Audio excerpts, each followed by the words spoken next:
Thank you, Professor Brooke, for coming on to the Everyday Leader. I'm so excited. I'm usually very excited for all of my guests, but you in particular, I am too excited, more than I can contain, because you're my mentor. You've been my teacher for so long. You're also my very good friend. A lot of people know that, but you're my very good friend, and I appreciate you for coming on to the Everyday Leader. Thank you. Thank you, Anani. As you said, you are one of my favorite students. I can't choose between students, but I should be frank. You are Yes. one of the best. Yeah, you are one of the best students I ever had. And thank you for having me. And by the way, I enjoy your show. Sometimes I pause between surgeries or clinics and listen to your podcast. And this podcast now, it's 30 series, 30 or so. Yeah, So you're quite a the long journey, and all the time you are progressing very well, and you can fit anywhere. I know you. So thank you for having me. Thank you. I learned from the best. You've taught me. I think you are the first person in my life I ever had seen who is so flexible and can fit into different roles. So I would credit that to you, right after God, of course. So let's start with your journey. A lot of people know you as a teacher. You've taught a lot of students throughout the years, whether undergraduate or postgraduate, and at different institutions. People know you as an orthopedic surgeon, one of the best orthopedic surgeons in Ethiopia, and now you're a parliament member. So there are so many roles that you have, and this is just summarizing the other stuff that you do. So my question would be, because on so many interviews you've discussed about your path, right, where you started, where you went to school, we know, like, you're influenced by your father and everything, but my question is, how do you prioritize all these roles? None of them are small, all of them are big. So how do you prioritize? I just want to start from there. If you ask me which is number one, always my students, no question. Because surgeries, we teach our students on surgeries. So you can't separate students from surgeries because I teach them surgery.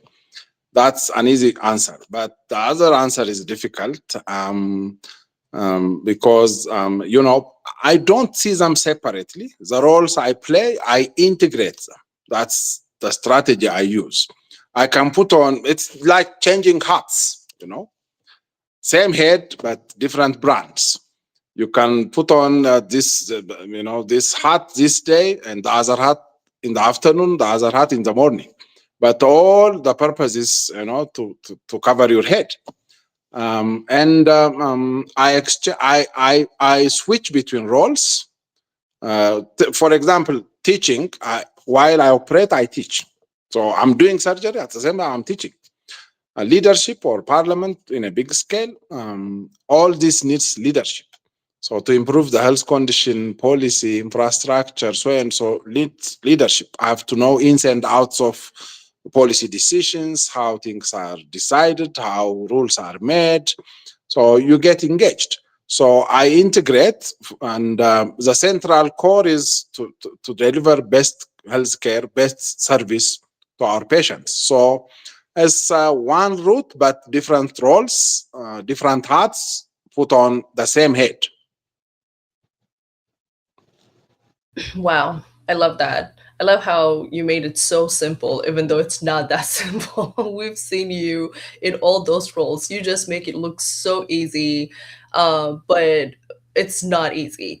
But I'm just curious because um, a lot of people struggle with confidence, right? Like especially medical students, they're even afraid of speaking up and everything, right? But you went through that. You were a medical student, a student before you became, the professor that we know, and His Excellency, the Parliament member. So, what do you advise for young people who are very scared of speaking out, or who are scared of exploring other gifts that they have? Because you're obviously gifted and you have cultivated your gift to get to this point. So, what would you advise them?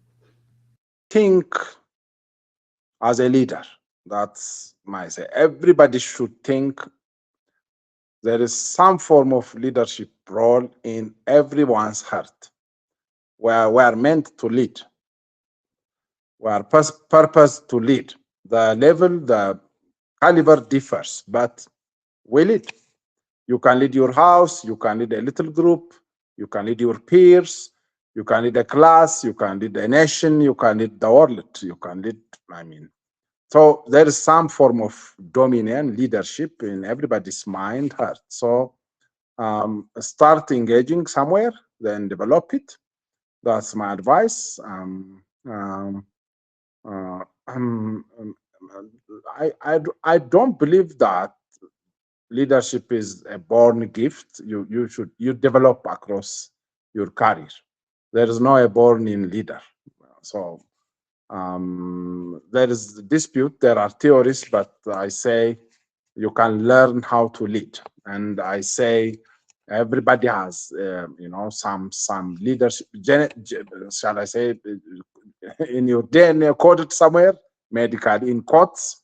There is some leadership role where everybody should extrapolate, maximize on that and engage further.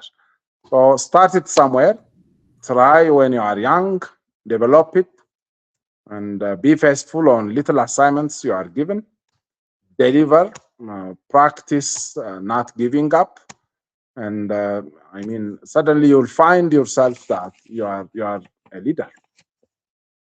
What a great lesson.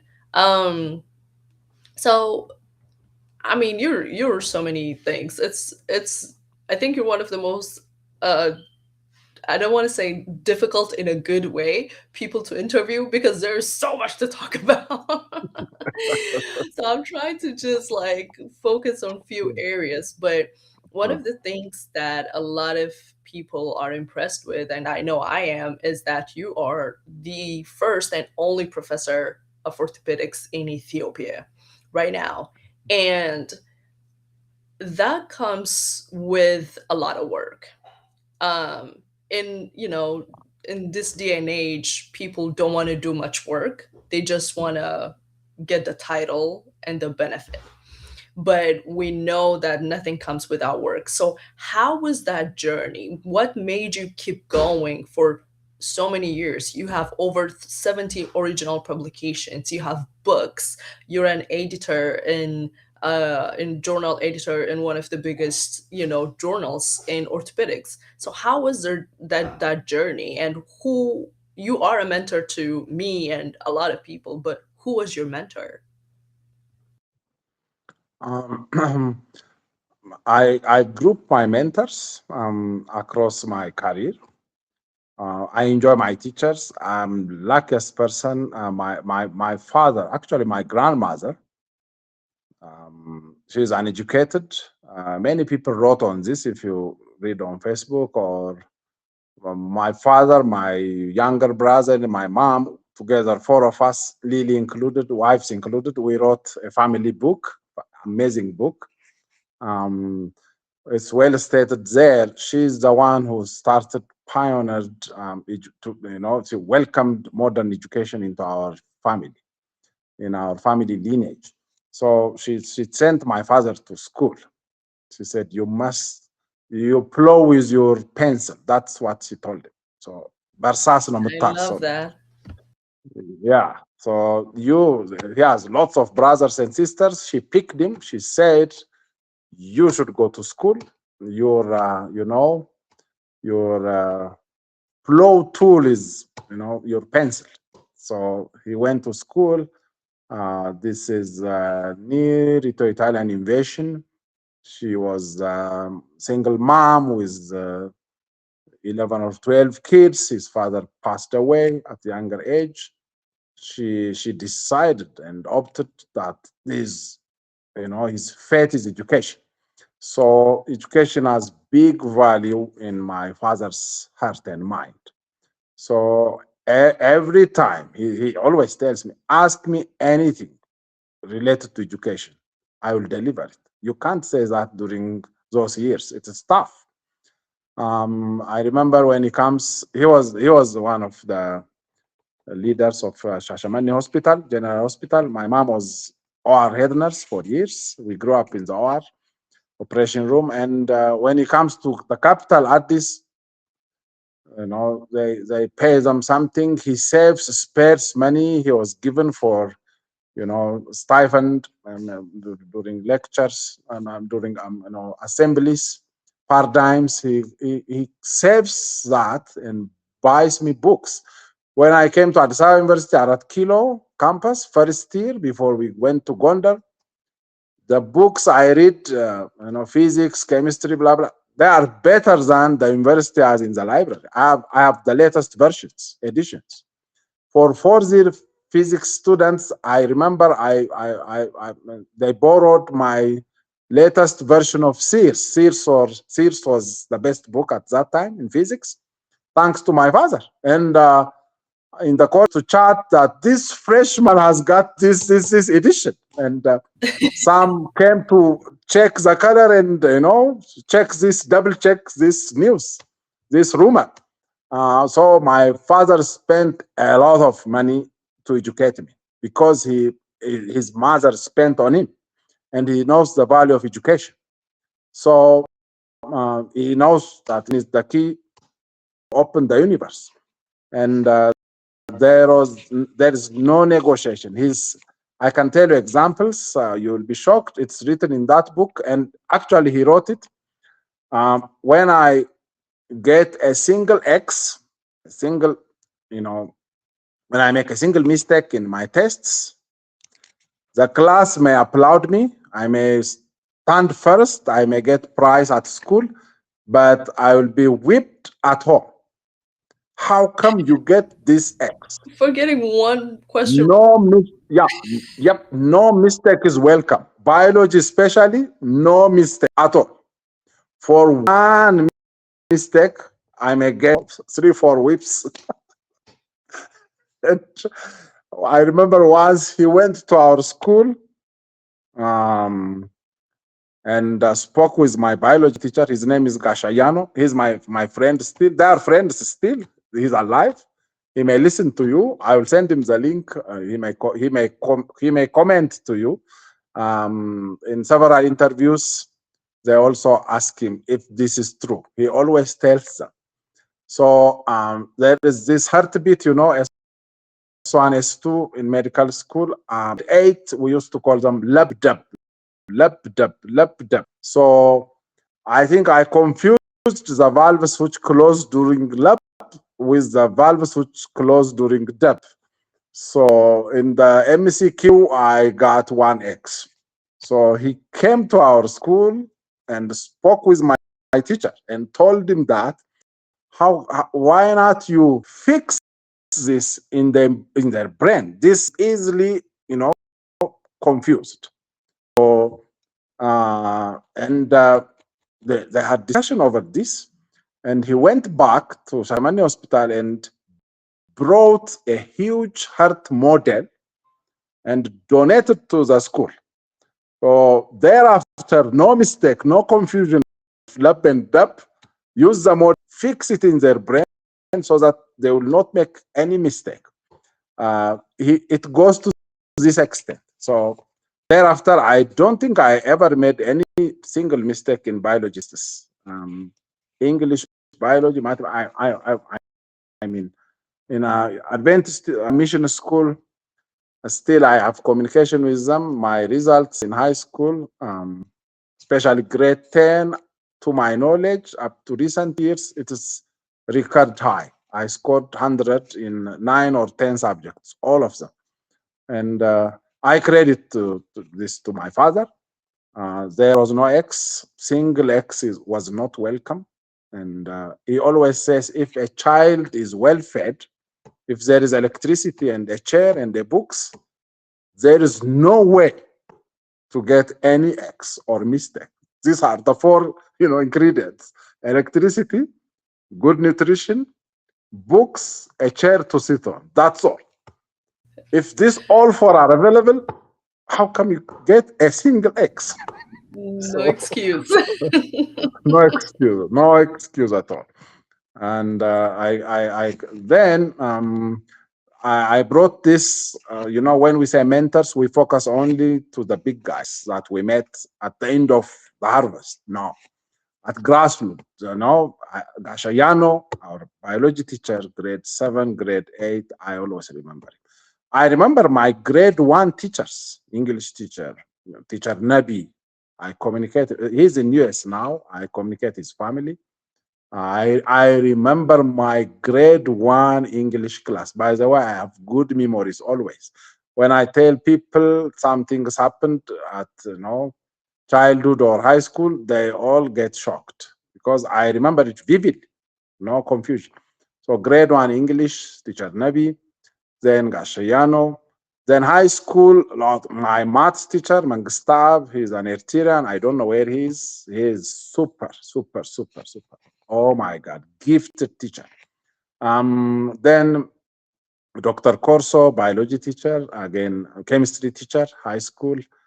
Aklilu, biology. And then I remember physics, Masfin. These are great guys. The director of our high school, oh my God, I can say he's equivalent to big university presidents now. He is so graced. By the way, at that time, in our time at high school, you may get, 4 slashes of whips, and you may be whipped for correction measures. Okay, parents don't complain. We also don't complain. It's okay. Everybody corrects you. I remember my father, correcting my friends. Can you imagine that? Somebody's son, somebody's father correcting. So those were okay at that time. And recently I met our at boarding. I had 3 years in boarding school. I spent 2 3 years. He came with some osteoarthritis, and I was seeing him, and we're talking all those years back, how they loved us, how they care, and how they considered us like their children. And now, when we show up in every media or in every outlet, they cry. Told me, and he yells at his house, That's my son. He was grade 9, grade 10. Recently, I remember working by one of the hotels in Addis. A beautiful girl came, and she caught me, and I was shocked. What's going on? And she said, "We have a picture together." And I know, she could be an attendant of a patient or pictures anywhere. I don't know, journalist or no. She said, "We had good picture. I had a picture with you 35 years back." She said. I was shocked. She doesn't look even mid-20s. Then she opened her phone and showed me a picture we had when I was grade 11. She's a daughter of our high school director. And I was holding her. That day we won this question answer competition. There was high school competition. I was finalist of 5 high schools, and the director was so happy. We had a group picture. I was putting on a gown, my first gown, grade 11, and I was holding her. She was 4-year-old at that time, and she has that picture with her. And the years she's following me, she knows me. Immediately I asked her about her father. He's good and alive. She showed me his recent picture. And I think recently we are organizing an event to honor him before, it's too late. So mentors, they start at grassroots, 0 grade. Your village environment, your community, the way you grew up, definitely your parents, your siblings. Then it crosses to high school, then universities. As you grow up in our especially medical profession, Um, you meet serious, high caliber mentors during your resident fellowship later on, because you are um, you are obliged to select a mentor and follow them because you are going to be a surgeon. Uh, the life as a surgeon has different challenges, and you should really have a good mentor. So I appreciate the Dr. Zirkel, all the teachers, Professor Raphael. I don't know, you missed him during residency. He just left after teaching us.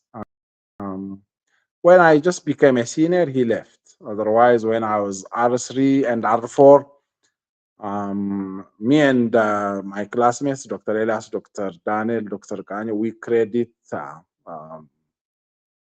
a lot Professor Rafael. He came from Cuba. He's arthroplasty surgeon, and that's why I love hips and knees arthroplasty. I think he influenced us, and we operated a lot. And he is the first to show us how to use CR, how to do DHS, and I mean, others using CR. Rafael, an eye opener. I will send recent pictures. He sent.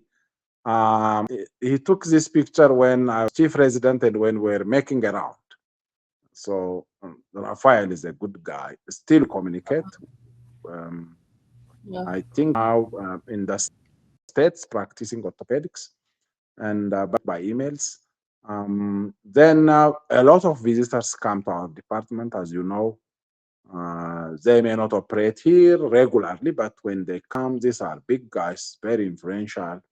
From humanitarian aspects, the work, I mean, that Dr. Rakel does, ADFA and Graham, they do, Shaun or Driscoll, and I mean, surgeons, surgeons come and go.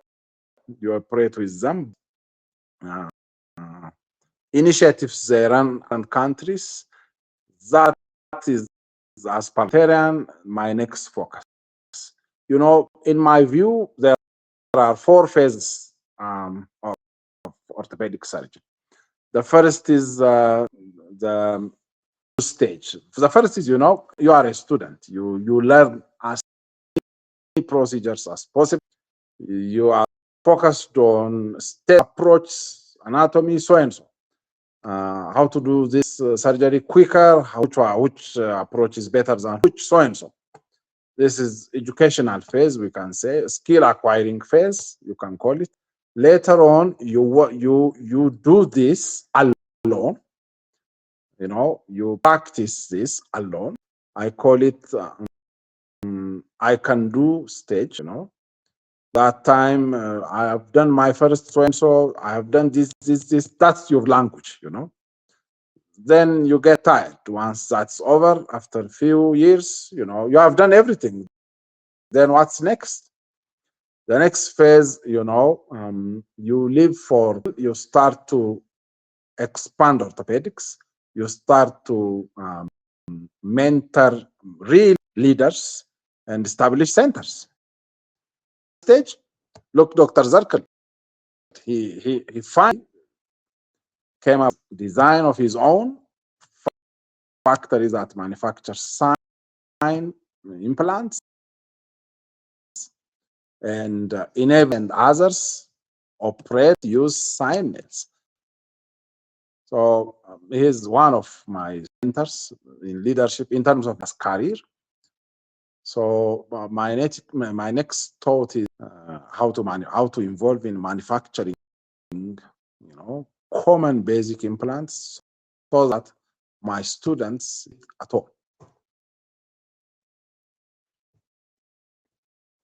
That is so great. Oh my God. You have, first of all, you never get tired. That's just that part on its own. A lot of people get exhausted halfway because when you talk about these things, it's easy to assume that it's not challenging. You're just cruising through those things, but it's not. And we know the system we have to work in.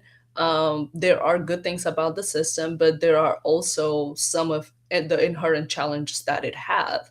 So trying to implement a single program, trying to implement just even a single change, you know what I mean? By nature, we humans are resistant to change. And then when you have a system that's not really well sorted out, and it's not well adopted already, and then you're still trying to change that, continuously trying to make it progress and improve, it's a whole different challenge. So I know you have a different level of resilience because I've seen you in action. I've seen how you communicate with people. I've seen how you encourage others to adopt change and things like that. So you make it sound easy, but none of those things that you're just talking about and mentioning are easy. And yeah, but it's like you said, having people who've already done it gives you the motivation that it can at least be done. You know it cannot be done, so you just have to persist. So that's really what you have done for us. I think I can confidently say the things you have done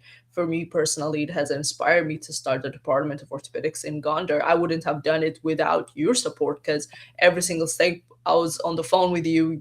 We kept communicating. You know, any challenge there are, you're the first person I call. So because you've already passed through those things, then you had, you know, the knowledge and the wisdom to guide others. So it you can obviously see it in action. Um, but other than that, you've served in a lot of leadership positions. You're just a leader, and you've been a president of Ethiopian Society of Orthopedics. You've worked in the boards of Ethiopian Medical Association, Surgical Society of Ethiopia, and you've been the head of Department of Orthopedics for as long as I can remember. Um, when you take these positions, because all these positions, they sound good on paper, but they are very challenging positions because you have to lead a large group of people who have who are young, who are driven, and who need guidance, need it, because a lot of things are at the grassroots level, right? Even when you look at surgery, surgery hasn't fully developed in Ethiopia. We're still trying to like push it to grow. You're trying to water it and, you know, take care of it as if you take care of a plant. But when you take those responsibilities, I remember Ethiopian Society of Orthopedics, it almost had nothing when you were the first president, right? So from nothing, you build things into something beautiful that flourish to be big. So when you're in those situations, what drives you? What's the vision that you have for the young people who are included in these societies that are going to be tomorrow's orthopedic surgeons or GI surgeons or pediatric surgeons or internists, you know, because you've worked in all positions. The single most important thing when I ask myself what motivates me, actually, what motivates me, for example, go to Blackline or other institutions where I have been teaching is I love my students. I see them. You remember your time. I want to engage one by one with every student. I want to know them as necessary as possible, and I want to understand them. I want to empower them. I want to coach them. When I see a resident or a med student, a junior one, I don't see what I see in front of me. I see where they will be after few years. It's like seeing a tree, a seedling. You can see a that potentially grow into any size, can shelter many underneath, can feed a lot. If with that caliber you see your students, you'll not have any problem. So you don't you have to see them that way. This student, one of my students was two of my students were ministers of health. They became ministers health. And my classmate, we used to sit side by side, became a minister. She was one of our fantastic ministers of health. So many. I mean, in leadership, I can call hundreds. So you don't know where they end up. Big surgeons that you see in town were once your students. So you learn from this. You are handling a seedling, so you have to nourish, give it water it timely, fertilize it, correct it. That orthopedic symbol you remember, make it grow erect, put a splint, a support, and they will grow. Then you see, a few years later, you see lots of fruits here and there. You hear, watch good things. So that's one. So that gives you a force. This is internal energy. If you don't have this force, you can't be patient to mentor, to guide people. If you have this satisfaction, internal drive, the rest is, now I led 3 terms in ESOT. I don't get tired that we led it with you together. We used to write, you remember those magazines all night. Volume, by the way, fantastic volume 12 we produced this year. I'm enjoying now. I just join online or Zoom or go to 1 or 2 meetings. I just enjoy. I just watch others doing it. You have done this, 3 of you. I remember three females, same batch. We should submit this to the publisher in time. I remember I spent all night in my office writing this, all night. In office, sitting, and suddenly it got, it's down. So from down to dusk, we're writing this. Therefore, now I see same effort in my former students. Look, Ephraim now, he leads ISOT very well. I'm so comfortable. He involves me, I involve in everything, but I just watch and enjoy. Yeah. Editors of our magazine, we have plenty now. I just enjoy. So the seeds we saw years before, now we are reaping the harvest. Therefore, this drives you to engage more. I don't mind if I stay, doing this forever. Ethiopia Medical Association, Tech Surgical Society, community engagement, society engagement, I do it out of this wish. Department, this is our corridor. This is incubation center. We incubate leaders. We incubate orthopedic surgeons. They go and open their own centers. Tech Sign Nail now, we started the program in Blackline. The date is easy to remember. We started Sign Nail, first sign surgery. I did tibia non-unions on 999. This is September 9, 2009. 2 tibia, same day, non-unions. We got to town and we have to chill out. We're so happy because non-unions is terrible. We locked it at 4 sites. It moves nowhere. We are sure this will unite. We're so happy. So that program, from Blackline single center, now we have 55 centers in Ethiopia. And with Dr. Zerkel's good heart and science, good support, they enabled me to open half of these centers. Personally, I go evaluate the city, the hospital, the surgeons there. I will make sure that there is enough volume of fracture, long bone fracture, and we start a program. Then they send sets, and this mobile set program, travel set program, paid well because we selectively launch programs across the nation at geographic equivalence. So we are very happy. Now patients, I don't know if they travel ever 50 or 70 kilometers or more for sign surgery. Initially, they used to come from anywhere in the country to Blackline. With fractured femur moving 700 kilometers, you can imagine, with that pain. Now, no more. Geographically, strategically, we distributed the centers. We have now 13 residency programs. It was only our department for more Yeah. than 3 decades. So fellowship now we have we are talking now about subspecialty care. The department that you know now is full of subspecialties, and one by one we'll address most epidemiologically important subspecialties: trauma, arthroplasty, pediatrics, spine, and sport and the likes, and musculoskeletal oncology. So one by one, we'll open these subspecialties, and this will be fed by generalists who graduate in the other 12 programs. So I enjoy just, these were all my students, all of them. That pleases you when you see them grow when in front of your eyes. There is no satisfaction that you enjoy than this. So you should have internal drive. You should see the tree, not the seedling.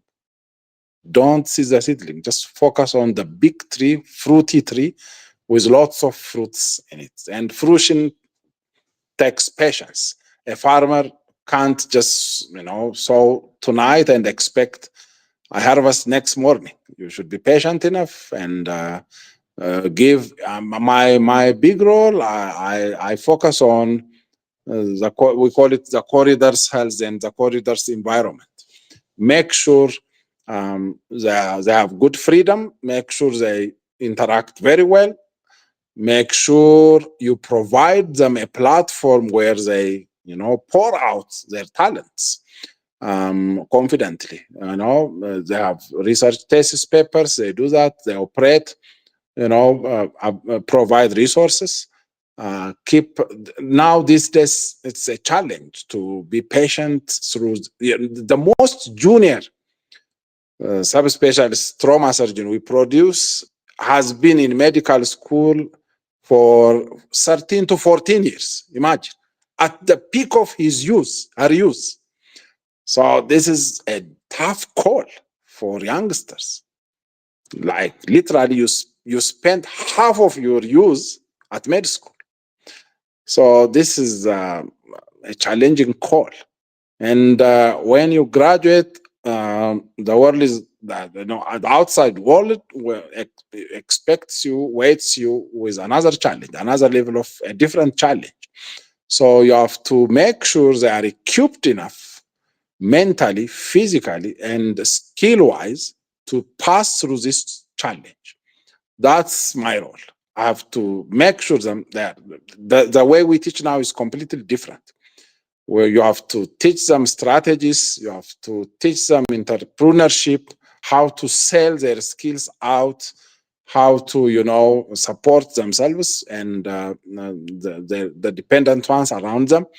So another engagement, another interaction, another mentoring is expected from us. The way we teach now is completely different. There is another ingredient added. They should sell themselves out. They should be marketed. That needs practical engagement. You have to show them. I'm happy. I'm lucky. Orthopedics is a very competitive field. Mind-wise, we don't have problems. Everybody is brilliant, vibrant. I mean, the residents, amazing. They perform. They are way above average. So to install in this hardware, you have to install the software. That's our role. And well taught, well equipped resident fellow will not have a challenge, but needs extra engagement. Yeah. So in short, my drive is the tree, the fruit I see in the seedling. Yeah. I love that. Oh my gosh, you said so many good things. I especially like that you mentioned, you know, you have to create an environment where it is safe for people to express themselves, because that's when you really find out what they're good at and what also their shortcomings might be, um so I know you, I learned under you, and you given me different roles at different times, and we've worked together. And that is something I can testify to. You are very open. You let everybody be who they are. You are so humble, because we know other departments, certain senior surgeons, you can't even talk in front of. People are so scared and mortified of them. But like you said, you are crippling that person from blooming, bearing fruit. But you creating that, it's like adding a fertilizer, right? By making it so easy and creating a safe environment for their expression. So yeah, we can obviously see the fruits of your work, and I myself, I'm very proud of what you have done. So we can just start from there. Um, on a more serious note, you have chaired Ethiopian Medical Ethics and Malpractice Review Board for almost a decade, right? For a very long time. I remember the first time I ever heard about medical ethics and malpractice was because you organized someone to come and give us a lecture about it. But a lot of other departments never had that opportunity to be, to have that awareness. So, how did you get involved with that? One, but also, did it change the way you practice medicine after having that knowledge? Because it made me change the way I see things for myself. Sure, So how sure, does it has affected your career? sure. Um, in our time, this no doubt it changed me. And when I became General Secretary of Ethiopian Medical Association, by default, you'll be the secretary of the malpractice board, which is chaired by the Minister of Health, the now director of WHO. At that time, he was a minister here. So that's how I started to engage. So I was elected general secretary of EMA, Ethiopia Medical Association. So by default, I replaced the previous secretary and joined the National Federal Malpractice and Medical Ethics Review Board.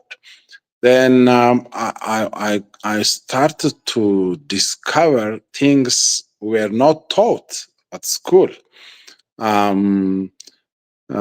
Before, a doctor is, a little lesser than God, decides on the patient's fate.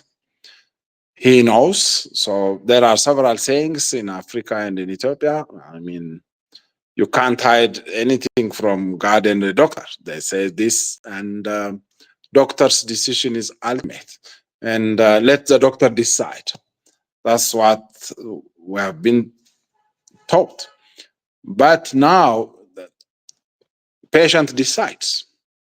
This is a radical shift. Patients may refuse your offer of treatment, including saying no. But in med school, osteosarcoma will kill. This is serious. Something has to be done. You know it. But now the patient decides, including saying, I will not, opt for any surgery.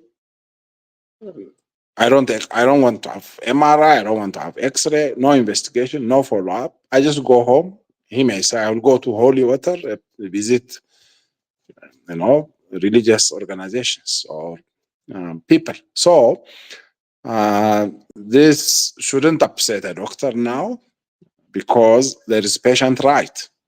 There is patient privacy. There is issue of autonomy.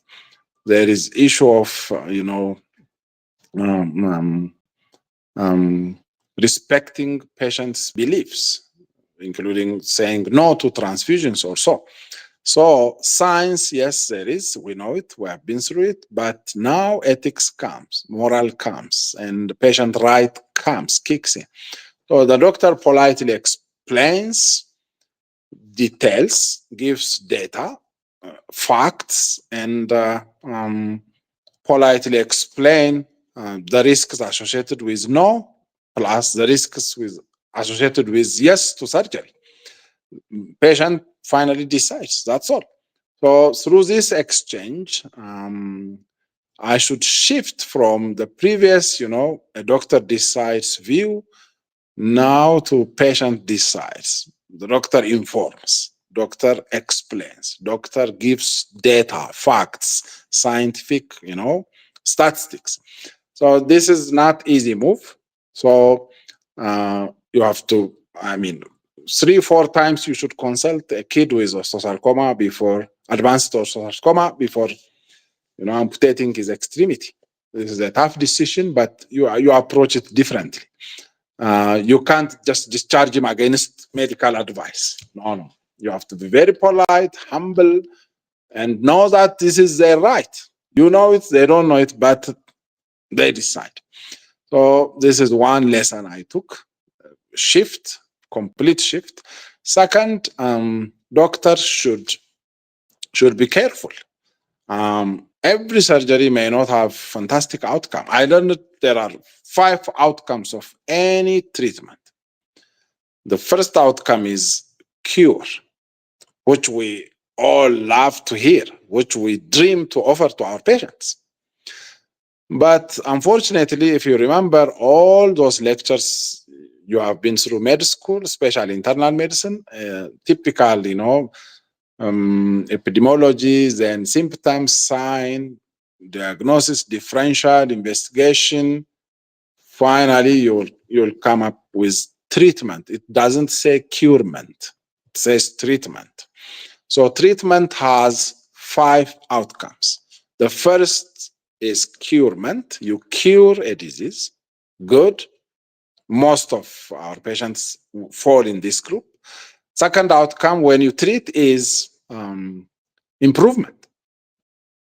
Patients improve. Their life quality betters. So betterment is also improvement. So it's a treatment. Outcome. Third outcome is the condition remains the same for years. That's good again.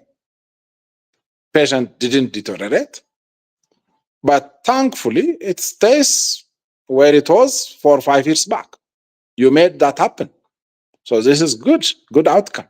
Third outcome, again, still good, is, you patient deteriorates, but you decrease the speed of deterioration.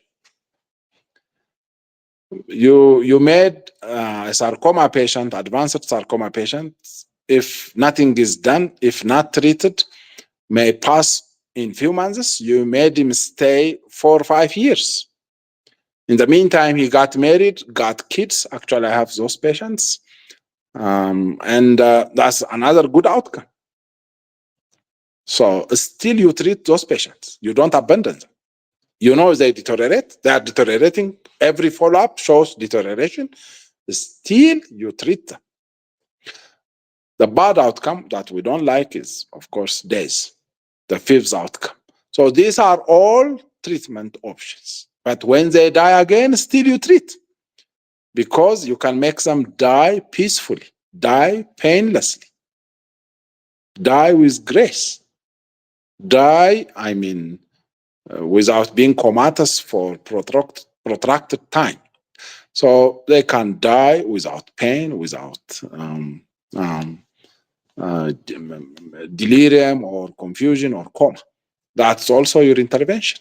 You treat a dying patient. So any of these 5 outcomes will be outcomes of your every single patient. So while you do this in the medical ethics, we see conditions, circumstances in which a physician or a surgeon is functioning. We see these outcomes, but we see the process. In ethics, you see process, not outcomes. So because somebody died doesn't mean the doctor or the nurse did wrong. So because treatment has any of these potential 5 outcomes, what we are after is the process through which you delivered your service or your treatment. That's what Malpractice Review Board watches, the process, not the outcome. Yes, of course, during, this, we associate cause effect, we have to establish cause effect relationship, but we see circumstances, conditions, and conditions. For example, your patient may be cured, may improve, may be fine, but the process may be wrong. Luckily, the fracture united, but the steps you did, the decisions you made were wrong. So because patient got better or cured doesn't mean you were always right. It doesn't mean there was no malpractice, wrongdoing. And patient died doesn't mean, patient deteriorated doesn't mean the steps you followed were wrong. It doesn't mean. You did all the best you can. Every step decision you made was fine, but unfortunately, the outcome lied in the worst group. So we see the process. I learned this through this a decade experience. The other thing I learned, we published this paper, 3 papers out of this from Ethiopia, maybe from Africa, the first paper, serious papers. Now another book will be released by Minister of Health on selected 100 exemplary cases reviewed, every detail. We finished, we submitted for publisher. So people, as you know, orthopedics is high risk profession. Top 5 high risk professions, be it in states or developed countries, and same here, are usually surgical. So areas like neurosurgery, orthopedics, gynecology, these are everywhere high risk areas. In our country, top sued specialty area is gynecology, obstetrics, because 2 lives are involved, and all eyes are on this area because there is attention to maternal mortality, obstetric complications. So this is overstretched sometimes, and usually there is a tendency to stress and blame obstetric caregivers when something gets wrong. I remember a patient quoting that verse, a mother shouldn't die while giving birth. This is quoted to a grandmother who died of cecal advanced cancer with sigmoid gangrenous for 5 days and age 86. So they quoted this and said, while government is saying mothers should never die, our grandmother died due to this, so we have to calm the accusers. No, don't misunderstand this. That's to emphasize on maternal care. Mother shouldn't be denied of absence of glove to give birth like other surgeries. So glove is free, oxygen is free, beds should be prioritized, ambulance should be prioritized. So it's just to give attention to 2 lives. That's all. Otherwise, all lives are equal. That's what we answered. We solved this by consensus with the group, but they came asking. Orthopedics is one of the top 5 high risk professions elsewhere in the world because what we do is visible. The fixation you made, everybody will see it. They count the screws, missing holes, missing reader. It's visible even for some surgery for the patients.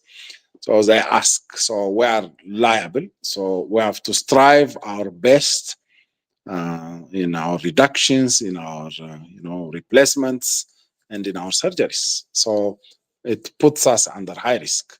Low risk professions, you can't really trace what the chemicals do. There is limitation of forensic investigation. You don't know what gentamicin did to the one of the organs. You don't know it. In Africa, especially, there's no such capacity. You can't see it on X-ray or MRI. So they are classified as low risk. This 200 countries WHO analyzed, and they posted this by specialty and subspecialty. You can search that. You can Google that. if I didn't give you this assignment when you were, if you forgot when you were a resident. It was in the lecture. So we are in the high risk group, top 5. Yeah.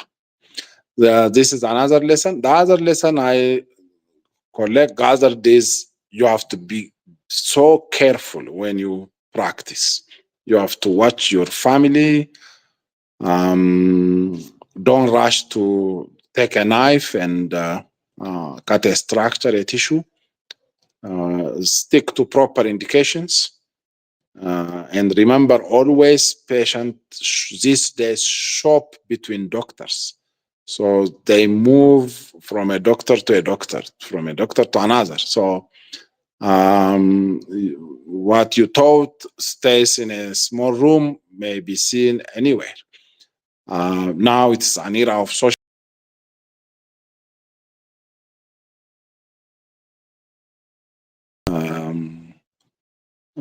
Surgeries done will be posted, said, told anywhere. So you have to be really careful this aspect, be transparent, stick to scientific indications, and keep patients' privacy, know your limitations. If you can't openly say, I don't do this, I can't do this, go to Dr. So-and-so. If you have a challenge, consult your friends, colleagues, decide together, don't decide alone. When you feel challenged, consult. There are lots of people now. Now we have 600 plus orthopedic surgeons in Ethiopia. It's not 40, 50, 60 now, 600 plus. Discuss. There are people. Don't try to do everything alone.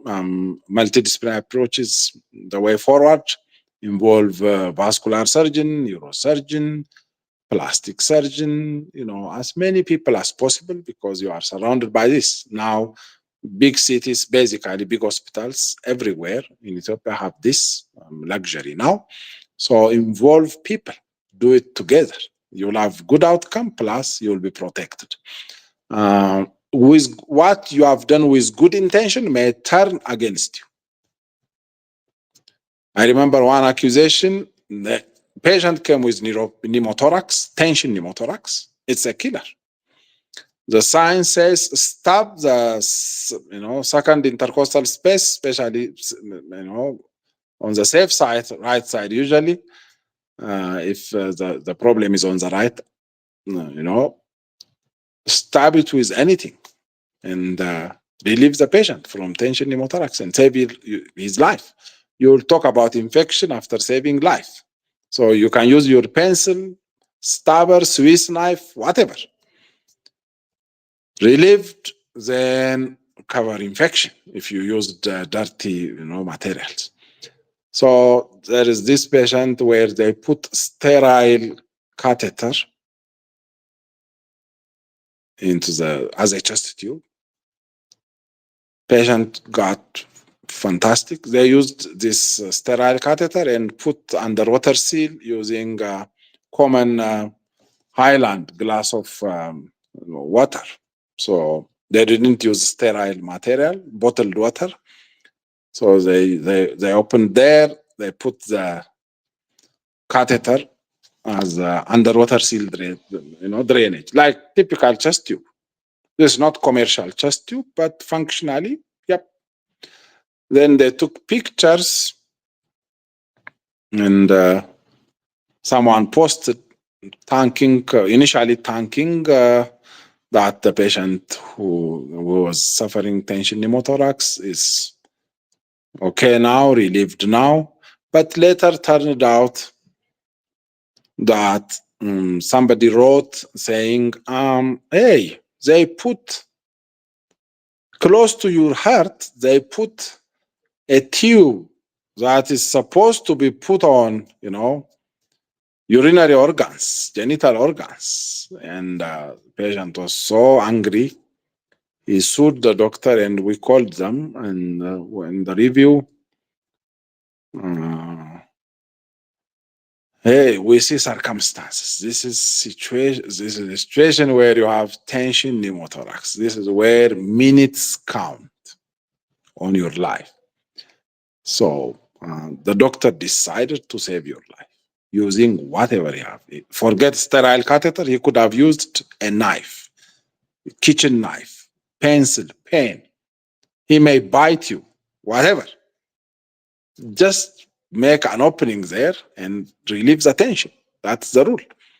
So he used the best he can, the underwater seal, local technology. If he refers you to next hospital saying there is no chest tube, you will not, get out of the ambulance. You'll die. Your body will be escorted. So they apologized. So we saw this comment on social media, and that's why we came. Yeah, I mean, social media, anybody can write anything. So yes, it is a catheter. Yes, it is supposed to be in the urethra, but it came close to your heart, but it saved your life. It's out of good intention. So we see circumstances. We don't see. So the good thing about this is it's professional decision, and you see circumstances. You take different factors from different angles. So at best, what other surgeon could have decided? That's the question we ask. A normal, normal practicing surgeon, you know, what is the decision? Then anybody could have decided the same. You don't leave a patient under tension pneumothorax for minutes while waiting for a sterile chest tube. Therefore, you learn a lot of things. This is different area. It's not orthopedics, but in a sense, it's also orthopedics. Yeah. It's very interesting because, like you said, I am sure it would be different when you started getting involved in, malpractice and medical ethics, where social media was not as common as it is right now. And like you said, now you have um, people who are not in healthcare at all, no knowledge about the human body or other than a basic knowledge what they can read from the internet, goes and tells you drink this to do this, for your liver to detox do this.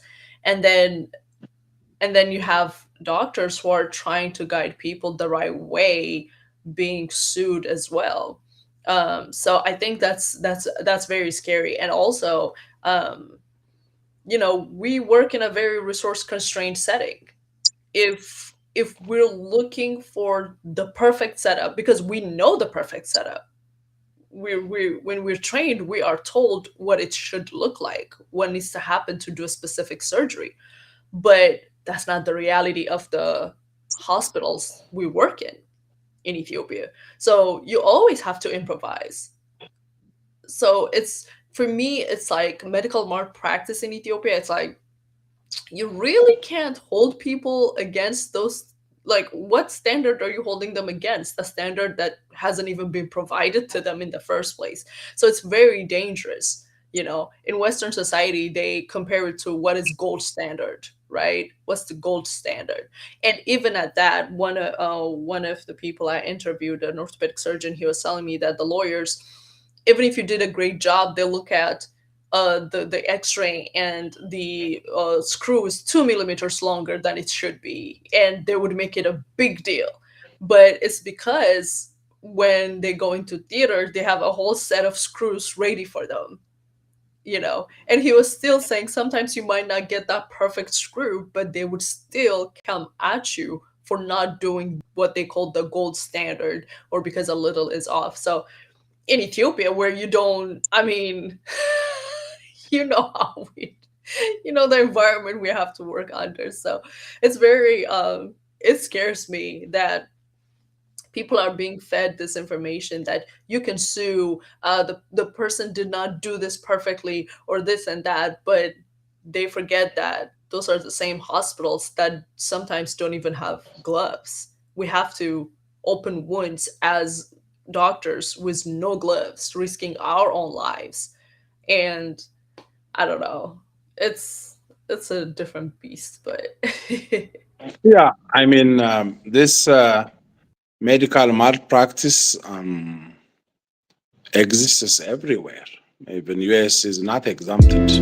Universities like Temple University, big universities, amputated a wrong limb for ears. To ear is human. To correct is